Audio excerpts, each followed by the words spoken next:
Hello friends, welcome to our YouTube channel that is IP trend. और आज की class में हम डिस्कस करने वाले हैं सोसाइटल इम्पैक्ट्स के बारे में।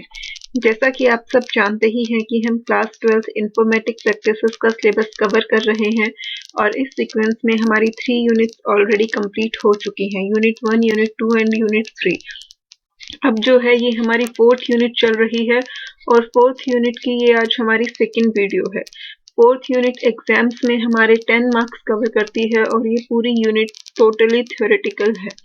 इस यूनिट में हमारा चैप्टर 11 और चैप्टर 12 कवर हो रहा है। चैप्टर 11 जो है वो सोसाइटल इम्पैक्ट्स है एंड चैप्टर 12 जो है वो डाटा प्रोटेक्शन से रिलेटेड है। चैप्टर 11 की लास्ट वीडियो जो थी वो डिजिटल फुटप्रिंट्स के बारे में थी और आज हम पढ़ेंगे इंटरनेट और उस पर होने वाले कम्युनिकेशन से रिलेटेड एटिकेट्स के बारे में कि जब हम ऑनलाइन किसी से चैट करते हैं, कम्युनिकेट करते हैं, तो हमें कौन कौन से एटिकेट्स को ध्यान में रखना चाहिए। बट वीडियो स्टार्ट करने से पहले अगर आपने अभी तक चैनल सब्सक्राइब नहीं किया है तो जल्दी से चैनल को सब्सक्राइब कर लीजिए, बेल आइकन प्रेस कीजिए ताकि हर नई वीडियो की नोटिफिकेशन आपको मिलती रहे। तो चलिए स्टार्ट करते हैं आज की class, net and communication etiquettes. Internet पर, सोशल मीडिया साइट्स पर आजकल ऑनलाइन चैट का ट्रेंड बहुत ज़्यादा है। हम हर किसी से ऑनलाइन चैट करना प्रेफर करते हैं because face to face communication कर पाना बहुत कम पॉसिबल हो पाता है। आपका टाइम सेव होता है ऑनलाइन चैट्स में, आपको ट्रैवलिंग नहीं करनी पड़ती है, इसलिए मोस्टली हम उसे प्रेफर करते हैं।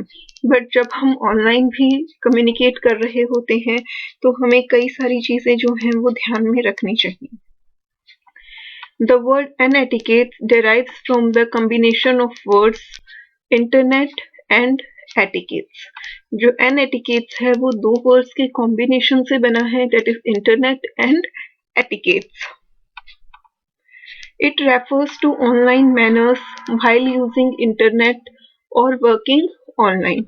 जब हम इंटरनेट को यूज कर रहे होते हैं या ऑनलाइन कुछ वर्क कर रहे होते हैं उस टाइम हमें जो मैनर्स शो करने चाहिए ये उससे रिलेटेड होता है। While online, you should be courteous, truthful and respectful to others. जैसे जब हम नॉर्मली एक दूसरे से बात करते हैं तो हमें एक दूसरे के लिए ट्रूथफुल होना चाहिए, रिस्पेक्टफुल होना चाहिए, कर्टेसियस होना चाहिए। उसी तरीके से अगर आप किसी से ऑनलाइन चैट कर रहे हैं, आप ऑनलाइन कम्युनिकेट कर रहे हैं, उस केस में भी आपको ट्रूथफुलनेस, रिस्पेक्टफुल, कर्टियस होना चाहिए। Following lines list basic rules of an etiquettes. यहाँ पर आपको कुछ रूल्स दिए गए हैं जो कि आपको फॉलो करने ही चाहिए जब आप ऑनलाइन कम्युनिकेट कर रहे हैं। First one is refrain from personal abuse. Refrain का मतलब होता है किसी चीज से दूर रहना, यानी कि आपको कभी भी किसी को पर्सनली अब्यूज नहीं करना चाहिए। If you disagree to something, ऐसा जरूरी नहीं है कि आप जब भी कम्युनिकेट कर रहे हैं तो आप हमेशा सामने वाले की बात से एग्री करते हो। ऐसा बहुत बार होता है कि कुछ चीजें आपको पसंद नहीं आती या आप उनसे डिसएग्री होते हो, but you may express robust disagreement but never call them names और threatens them with personal violence. तो अगर आपको कोई चीज पसंद नहीं आ रही है, आप किसी बात से डिसएग्री करते हैं, तो आप अपने डिसएग्रीमेंट को एक्सप्रेस कर सकते हैं, लेकिन आप उन्हें पर्सनली थ्रेटन नहीं कर सकते, उनका नाम लेकर उन्हें अब्यूज नहीं कर सकते, पर्सनल वायलेंस क्रिएट नहीं कर सकते। ये बहुत ही बेसिक एटिकेट्स होते हैं जो आपको हमेशा ध्यान रखने चाहिए किसी से भी बात करते हुए। इवन अगर हम नॉर्मली किसी से फेस टू फेस बात करते हैं तब भी हम ये बात ध्यान रखते हैं कि अगर हम सामने वाले की बात से एग्री नहीं करते तो हम अपना डिसएग्रीमेंट बहुत ही पोलाइट वर्ड्स में शो करें, हम सामने वाले को अपनी बात समझाने की कोशिश करें और या फिर जस्ट हम ये उसे बताएं कि क्यों हम उसकी बात से डिसएग्री कर रहे हैं, बट हम अपना पॉइंट ऑफ व्यू किसी के ऊपर फोर्स नहीं कर सकते कि हम तुम्हारी बात से डिसएग्री कर रहे हैं तो तुम्हें हमारी बात से एग्री करना चाहिए, या आप उसे थ्रेटन नहीं कर सकते, आप उसके साथ वायलेंस क्रिएट नहीं कर सकते। Next one is never spam. कभी किसी को स्पैम नहीं करना चाहिए। That is, don't repeatedly post the same advertisement for products or services. Spam आप सबको पता है क्या होते हैं, क्योंकि ईमेल आप सब लोग यूज करते हैं, सबके फोन में जीमेल जो है वो होता है। जब भी आप जीमेल ओपन करेंगे, जीमेल में जो आपकी इनकमिंग मेल्स होती हैं, जो मेल्स आपको रिसीव हुई हैं, वो आपके इनबॉक्स में होती हैं। बट कभी कभी क्या होता है, कुछ मेल्स जो हैं वो इनबॉक्स में जाने की बजाय स्पैम में चली जाती हैं या फिर जंक मेल्स में चली जाती हैं। तो ऐसा क्यों होता है? जब किसी चीज की रिपीटेडली एडवर्टाइजमेंट हो रही होती है, तब वो मेल्स जो हैं स्पैम बन जाती हैं और वो हमें स्पैम या जंक मेल्स में रिसीव होती हैं। इसीलिए हमें कभी भी किसी को स्पैम जो है वो नहीं करना चाहिए। राइट क्लियरली एंड कंसाइसली, हमें जो भी मैसेज किसी को डिलीवर करना है, हमें वो मैसेज बहुत क्लियरली मेंशन करना चाहिए, पंक्चुएशंस का ध्यान रखना चाहिए, लैंग्वेज का ध्यान रखना चाहिए, शॉर्ट फॉर्म्स या स्लैंग्स यूज नहीं करने चाहिए क्योंकि वो हर किसी को समझ में नहीं आते हैं। तो हमें बहुत प्रॉपर वे में, बहुत कन्फाइनली अपनी बात जो है वो कन्वे करनी चाहिए। On a site that has many non-native English speakers, avoid using slangs they may not understand. जब भी आप किसी ऐसी साइट पर बात कर रहे हैं जहाँ पे बहुत सारे नॉन नेटिव इंग्लिश स्पीकर्स होते हैं, यानी कि सबकी लैंग्वेज जो है वो कॉमन नहीं होती है, वहाँ हमें स्लैंग्स जो है वो यूज नहीं करने चाहिए क्योंकि वो सबकी समझ में नहीं आती। तो ये जो है एक बेसिक एटिकेट होता है। हालांकि कुछ जो यंग एज स्टूडेंट्स होते हैं या फिर कुछ लोग ऐसे होते हैं जिन्हें ऐसे स्लैंग्स यूज करने में बहुत मजा आता है जो दूसरों को समझ नहीं आते। उन्हें लगता है कि हम बहुत स्मार्ट हैं, हमें ये चीज समझ आ रही है, दूसरों को ये चीज समझ नहीं आ रही, तो इससे हम उन्हें नीचा दिखा सकते हैं या फिर हम उन्हें अब्यूज कर सकते हैं किसी वे में, या फिर हम उन्हें गिल्टी फील करवा सकते हैं या कुछ भी इस तरीके का। But these are not the etiquettes. Etiquettes क्या होते हैं कि हम सामने वाले को कंफर्टेबल फील करवाएं, हम अपनी बात उसे अच्छी तरह से समझाएं। अगर हम उसे कुछ गलत भी कह रहे हैं, हम उसकी बात से एग्री नहीं भी कर रहे, तो भी हम उसे क्लियरली ये बात मेंशन करें, ना कि हम स्लैंग्स को यूज करें। Next one is always post correct content in respectful language. हमें हमेशा जो है वो करेक्ट कंटेंट ही पोस्ट करना चाहिए। कभी भी कुछ भी गलत कंटेंट या फिर कोई ऐसी इंफॉर्मेशन जिसके बारे में हम खुद श्योर नहीं हैं, वो हमें पोस्ट नहीं करनी चाहिए। और जो भी हम पोस्ट कर रहे हैं वो हमेशा एक रिस्पेक्टफुल लैंग्वेज में होना चाहिए। Remember that your post are public. हम जितने भी पोस्ट करते हैं वो जनरली पब्लिक होते हैं। They can be read by your friends, your siblings, your parents और your teachers. अब फेसबुक पे जो आप पोस्ट कर रहे हो, अगर उन्हें आप पब्लिक नहीं भी कर रहे, तो जो आपकी फ्रेंड लिस्ट में है आप उन सब के लिए एटलीस्ट उसे पोस्ट करते हैं। हमारी फ्रेंड लिस्ट में हमारे फ्रेंड्स भी होते हैं, सिबलिंग्स भी होते हैं, पेरेंट्स, टीचर्स सब होते हैं।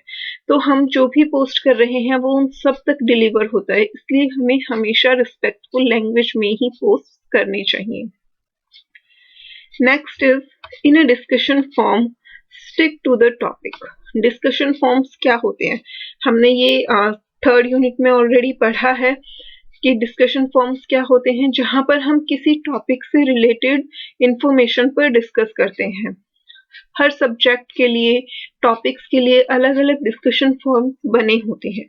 तो जब हम किसी डिस्कशन फॉर्म का पार्ट होते हैं, तो हमें उस फॉर्म में अपने टॉपिक से ही स्टिक रहना चाहिए, यानी कि जो उस फोरम का टॉपिक है हमें उसी पर बोलना चाहिए, ना कि इधर उधर की कोई भी फालतू बातें जो है वहां बोलकर दूसरों का और अपना टाइम वेस्ट करना चाहिए।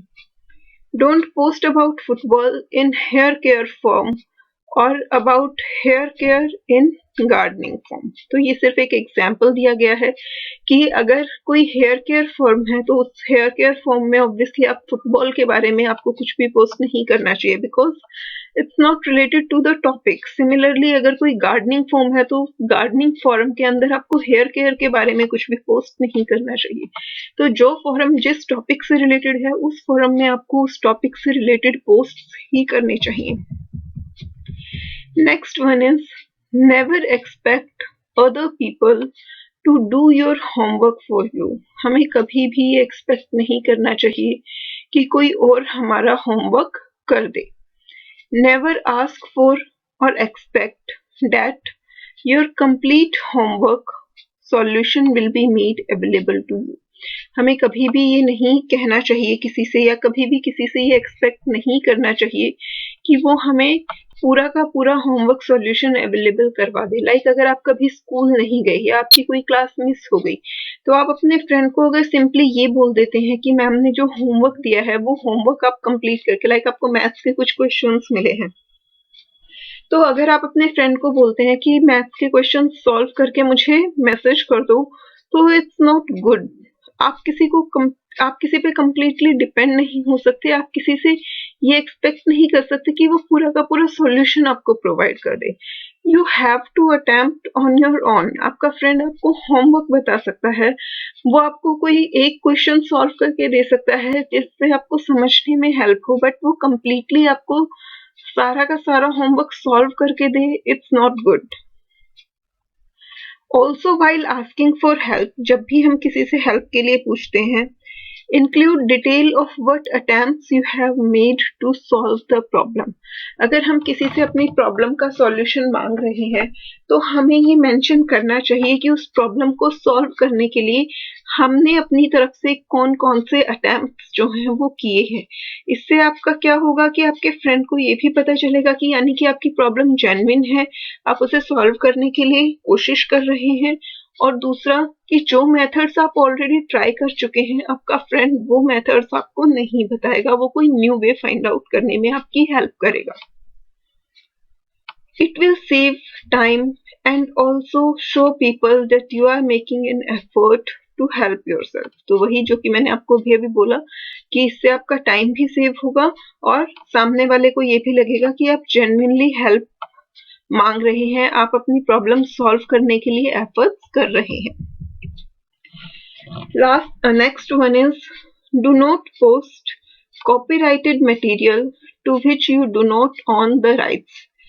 जो आपका अपना खुद का मटेरियल नहीं है, यानी कि जिस पर किसी और का कॉपीराइट है, वो आपको पोस्ट नहीं करना चाहिए। It is a प्लगैरिज्म। प्लगैरिज्म के टॉपिक हम बाद में डिटेल में पढ़ेंगे, बट किसी के कॉपीराइटेड मटेरियल को स्टील करना, इस तरीके से अपना बताकर पोस्ट करना प्लगैरिज्म का पार्ट होता है, जो कि एक बहुत ही बड़ा साइबर क्राइम एक तरीके से आप कह सकते हो।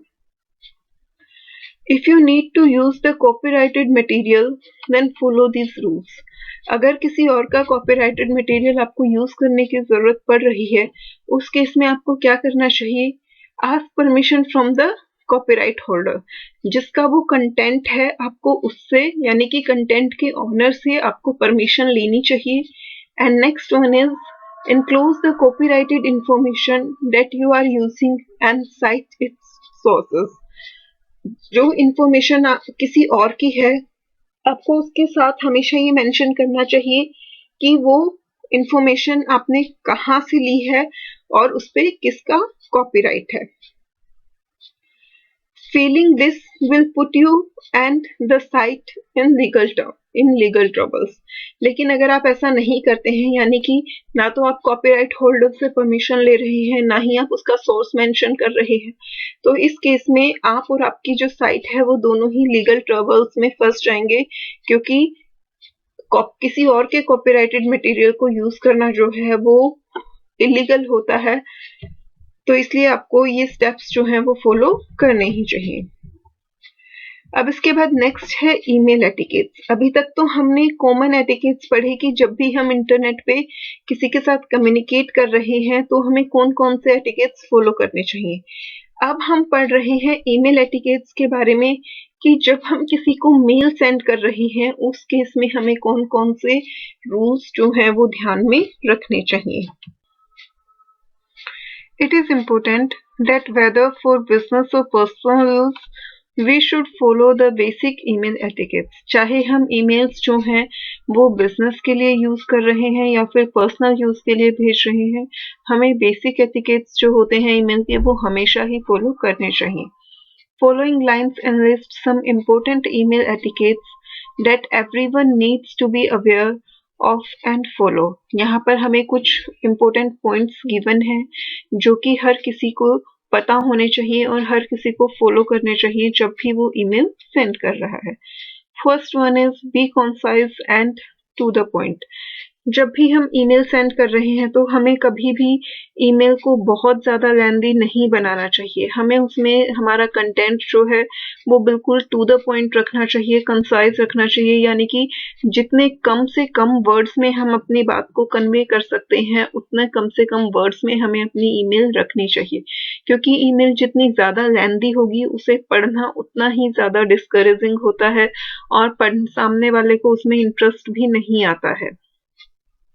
Do not make an email longer than it needs to be. कभी भी हमें किसी भी ईमेल को ज़रूरत से ज़्यादा लंबा नहीं करना चाहिए। A long email can be very discouraging to read. Emails जो हैं वो जितनी लंबी होती हैं उन्हें पढ़ना उतना ही डिस्करेजिंग होता है। Second one is use proper spelling, grammar and punctuation. जब भी हम ईमेल सेंड कर रहे हैं, भले ही वो ईमेल पर्सनल यूज के लिए हो, बट स्टिल हमें ग्रामेटिकल रूल्स का, पंक्चुएशन मार्क्स का, स्पेलिंग्स का पूरा ध्यान रखना चाहिए। ऑनलाइन चैट करते करते आजकल हम यूज टू हो गए हैं शॉर्ट फॉर्म्स को यूज करने के, कि हम हर बात को बहुत शॉर्ट में कन्वे करते हैं, ना हम पंक्चुएशन मार्क्स लगाते हैं, ना हम स्पेलिंग प्रॉपर लिखते हैं। लाइक अगर आपको किसी को यू मेंशन करना है तो आप वाई ओ यू की जगह सिंपली सिर्फ अल्फाबेटिक यू टाइप कर देते हैं। इट विल कन्वे योर, आप कह सकते हैं कि आपकी बात तो पहुंच जाएगी, बट एक जो इम्प्रेशन आपका क्रिएट होगा वो बहुत ही गलत होता है। तो भले ही वो ईमेल बिजनेस यूज के लिए ना होकर पर्सनल यूज के लिए हो, बट स्टिल आपको स्पेलिंग्स, ग्रामर्स और पंक्चुएशन का ध्यान रखना चाहिए, otherwise it will create a very bad impression of you. It is important for conveying the message properly. हमेशा ये बहुत ज़रूरी है कि आप अपना मैसेज जो है वो प्रॉपरली कन्वे करें। Improper spellings, grammar and punctuation give a bad impression. अगर आप इनकरेक्ट स्पेलिंग्स यूज करते हैं, आपकी ग्रामर प्रॉपर नहीं होती, पंक्चुएशन मार्क्स आपने सही से नहीं लगाए होते, तो उससे बहुत बैड इम्प्रेशन क्रिएट होता है। Third one is use proper structure and layout. हमें ईमेल टाइप करते हुए एक प्रॉपर स्ट्रक्चर और लेआउट जो है वो फॉलो करना चाहिए। Since reading from a screen is more difficult than reading from a paper. कभी भी जब भी हम कोई कंटेंट रीड कर रहे होते हैं, पेपर से रीड करना हमेशा इजी होता है एज कंपेयर टू स्क्रीन से रीड करना। स्क्रीन से रीड करना हमेशा ज़्यादा डिफिकल्ट होता है। The structure and layout is very important for email message, और इसीलिए जब हम ईमेल मैसेजेस सेंड करते हैं तो वहाँ पे स्ट्रक्चर और लेआउट इम्पोर्टेंट हो जाता है, बिकॉज ईमेल्स जो हैं वो हमेशा स्क्रीन पे रीड होती हैं और स्क्रीन पे रीड करना ऑलरेडी डिफिकल्ट होता है। तो अगर हमारा स्ट्रक्चर और लेआउट प्रॉपर नहीं होगा तो वो डिफिकल्टी और ज़्यादा बढ़ जाएगी। यूज शॉर्ट पैराग्राफ और blank line between each paragraph. हमें अपना कंटेंट छोटे छोटे पैराग्राफ्स में मेंशन करना चाहिए और हर पैराग्राफ के बीच में जो है वो लाइन स्पेस छोड़ना चाहिए। While making points, number them और mark each point as separate to keep the overview. जब भी हम अपनी बात को पॉइंट्स में मेंशन करते हैं तो हमें हर पॉइंट को अलग से नंबर करना चाहिए, और अगर हम पॉइंट्स की नंबरिंग नहीं कर रहे तो भी हमें हर पॉइंट को अलग से मार्क करना चाहिए, ताकि यूजर को देखते ही पता चल जाए कि हाँ ये पॉइंट्स जो हैं वो अलग अलग हैं। Next one is do not right in capital. जब भी हम ईमेल लिख रहे हैं तो हमें कभी भी सारा का सारा कंटेंट जो है वो कैपिटल लेटर्स में नहीं लिखना चाहिए। हमें केस सेंसिटिविटी का ध्यान रखना चाहिए। जब भी हम सारा कंटेंट कैपिटल लेटर्स में लिखते हैं तो वो एक रॉन्ग इम्प्रेशन क्रिएट करता है। उससे ऐसा लगता है कि हम अपनी बात जो है वो किसी पर शाउट कर रहे हैं, किसी पे चिल्ला रहे हैं, जो कि सामने वाले को अनॉय कर देता है। यानी कि सामने वाले का मूड जो है वो उस कंटेंट को देखकर ही खराब हो जाता है उसे पढ़े बिना, और वो जो है रिस्पॉन्स भी फिर हमें अनवांटेड रिस्पॉन्स मिलता है, बिकॉज एक जो होता है कि विजुअल इम्प्रेशन जो होता है अगर वही गलत होगा तो फिर कंटेंट हमने क्या लिखा है वो इतना मैटर नहीं करता। If you write in capitals it seems as if you are shouting, अगर हम सब कुछ कैपिटल में मेंशन करते हैं तो ऐसा लगता है जैसे कि हम शाउट कर रहे हैं. This can be highly annoying and might trigger an unwanted response. इसकी वजह से जो है रीडर, उस ईमेल का जो रीडर है वो अनोय हो सकता है और उसकी वजह से हमें अनवांटेड रिस्पॉन्सेज मिल सकते हैं. Therefore try not to send any email text in capitals. इसीलिए हमें ईमेल टेक्स्ट जो है वो कभी भी कैपिटल लेटर्स में नहीं मेंशन करना चाहिए. हमें हमेशा केस सेंसिटिविटी ध्यान रखनी चाहिए, यानी कि जो प्रॉपर लैंग्वेज होती है, दैट फर्स्ट लाइन का फर्स्ट लेटर आप कैपिटल लिख रहे हैं, बाकी सब स्मॉल है. जहाँ नेम्स है, नेम्स का फर्स्ट लेटर कैपिटल है, तो हमें उस तरीके से प्रॉपर ग्रामर में अपना कंटेंट जो है वो टाइप करना चाहिए. Next one is add an email disclaimer. हमें हमेशा ईमेल डिस्क्लेमर ऐड करना चाहिए. In your internal and external mails can help protect you from liability if you inadvertently forward a virus by email. अगर हमने अपनी email में disclaimer add किया है तो अगर गलती से हमसे कोई वायरस वाली ईमेल जो है वो फॉरवर्ड हो गई है तो इस केस में हम जो है वो प्रोटेक्टेड रहते हैं कि हमने मेंशन किया है वो मेल कहाँ से आई है और आपने उसे क्यों फॉरवर्ड किया है. तो इसलिए हमेशा डिस्क्लेमर्स जो है वो ऐड करने चाहिए. Next one is handle abbreviations and emoticons with care. Email type करते वक्त हमें इमोटिकॉन्स यानी कि जो भी आजकल स्माइलीज चली हुई हैं उनका और एब्रीविएशंस का बहुत केयरफुली यूज करना चाहिए. In business email, use of abbreviations such as BTW for by the way and emoticons like smiley face is generally inappropriate. तो अगर हमारी जो मेल है वो बिजनेस पर्पस के लिए है तो उस केस में हमें एब्रीविएशंस और इमोटिकॉन्स को अवॉइड ही करना चाहिए, उन्हें इनअप्रोप्रिएट कंसीडर किया जाता है. बट अगर हम पर्सनल मेल सेंड कर रहे हैं तो उस केस में आप एब्रीविएशंस और इमोटिकॉन्स यूज कर सकते हैं, बट स्टिल आपको केयरफुल रहना चाहिए. ऐसा नहीं है कि आप रैंडमली बहुत ज्यादा एब्रीविएशंस और इमोटिकॉन्स यूज कर रहे हैं. कई बार सामने वाले के लिए उन्हें समझ पाना बहुत मुश्किल हो जाता है. Next one is gender sensitivity. जब भी हम मेल टाइप कर रहे हैं हमें हमेशा जेंडर सेंसिटिविटी का ध्यान जो है वो रखना चाहिए. If you are writing to a person unknown to you, अगर हम किसी ऐसे पर्सन को मेल लिख रहे हैं जो हमारे लिए अननोन है यानी कि हमें नहीं पता है, your email should be gender neutral. तो उस केस में हमारी ईमेल जो है वो कैसी होनी चाहिए, जेंडर न्यूट्रल होनी चाहिए. अब लाइक आप किसी स्कूल के प्रिंसिपल को मेल लिख रहे हैं बट आपको नहीं पता कि उस स्कूल का प्रिंसिपल जो है वो मेल है या फीमेल है, तो आप उस इंसान को नहीं जानते पर्सनली, तो उस केस में आप जो मेल लिखेंगे वो कैसी होनी चाहिए, जेंडर न्यूट्रल होनी चाहिए. वो ना फीमेल के रिगार्डिंग होनी चाहिए और ना ही मेल के रिगार्डिंग होनी चाहिए. उसमें आपको जेंडर न्यूट्रल वर्ड यूज करना चाहिए. That is, you should carefully not write or replace the gendered noun with gender neutral nouns. तो हमें हमेशा अगर हम किसी अननोन को मेल कर रहे हैं तो हमें जेंडर न्यूट्रल नाउन्स यूज करने चाहिए, और अगर हम किसी नोन पर्सन को मेल कर रहे हैं यानी कि अगर हमें पता है कि जिस पर्सन को हम ये मेल भेज रहे हैं वो मेल है या फीमेल, उस केस में हमें जेंडर्ड नाउन जो है वो यूज करने चाहिए. अब यहाँ आपको जेंडर और जेंडर न्यूट्रल नाउन के कुछ ये एग्जाम्पल्स जो हैं वो दिए गए हैं. अगर आपको पता है कि सामने वाला पर्सन मेल है या फीमेल, उस केस में आप उसके लिए मैन वुमेन यूज कर सकते हैं. बट अगर आप अनअवेयर हैं तो आप उस केस में पर्सनल या फिर इंडिविजुअल वर्ड यूज कर सकते हैं इंस्टेड ऑफ मैन और वुमेन. मैनकाइंड जो है वो जेंडर नाउन हो गया आपका, और उसी केस में जेंडर न्यूट्रल नाउन क्या हो जाएंगे आपके, people, human being, humanity. Common man की जगह न्यूट्रल नाउन आप एवरेज और ऑर्डिनरी पर्सन कर सकते हैं. चेयरमैन जो है वो मेल के लिए होगा, लेकिन अगर आपको नहीं पता कि मेल है या फीमेल तो आप चेयरपर्सन या कोऑर्डिनेटर यूज कर सकते हैं. मेलमैन, अगर वो मेल है तो उस केस में आप मेलमैन यूज कर सकते हैं, बट अगर वो मेल नहीं है तो आपको मेल करियर, लेटर करियर या फिर पोस्टल वर्कर वर्ड यूज करना चाहिए।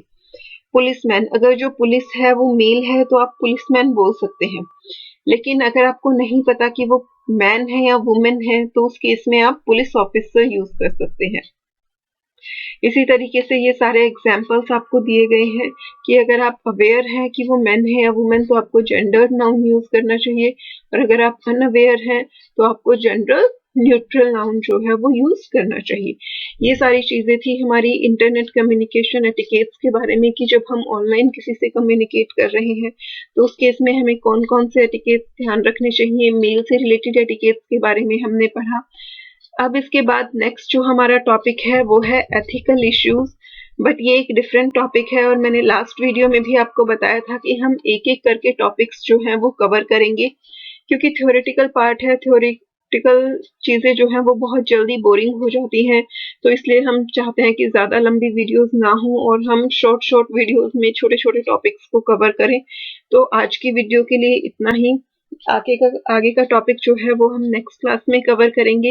एथिकल इश्यूज में हम इंटेलेक्चुअल प्रॉपर्टी राइट और डिजिटल प्रॉपर्टी राइट और प्लेगरिज्म के बारे में पढ़ेंगे। ये तीनों ही हमारे एथिकल इश्यूज में आते हैं, तो ये तीनों अपने आप में काफी डिटेल्ड हो जाते हैं, इसलिए ये सारे टॉपिक्स हम नेक्स्ट क्लास में कवर करेंगे। आज की वीडियो में अगर आपको कहीं भी कोई भी डाउट या कोई प्रॉब्लम हो तो आप कमेंट करके पूछ सकते हैं। अगर चैनल अभी तक सब्सक्राइब नहीं किया है तो उसे जल्दी से सब्सक्राइब कर लीजिए ताकि आगे आने वाली वीडियोस की नोटिफिकेशन आपसे मिस आउट ना हो। मिलते हैं नेक्स्ट वीडियो में। Bye bye.